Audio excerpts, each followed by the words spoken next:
తమిళనాడులోని తూతుకుడిలో బీజేపీ సంబరాలు అంబరానంటాయి. తమ రాష్ట్రానికి చెందిన సిపి రాధాకృష్ణన్ భారత ఉపరాష్ట్రపతిగా ఎన్నిక కావడంతో అక్కడి పార్టీ శ్రేణుల్లో జోష్ ఊపందుకుంది. తూతుకుడిలో బీజేపీ నాయకులు, కార్యకర్తలు బాణాసంచా పేల్చి సంబరాలు చేసుకున్నారు.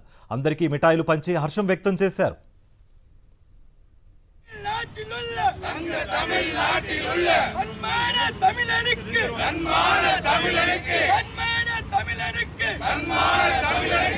జనాధిపతి పదవి కొలుత భారత్ మాతా కీ భారత్ మాతా కీ వందే మాతరం.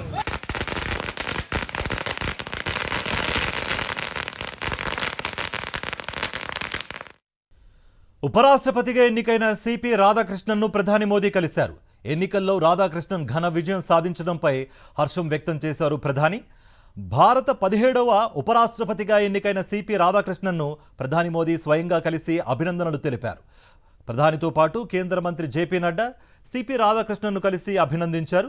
అలాగే కేంద్ర హోంశాఖ మంత్రి అమిత్ షాతో పాటు పలువురు కేంద్ర మంత్రులు సిపి రాధాకృష్ణన్ను అభినందించారు.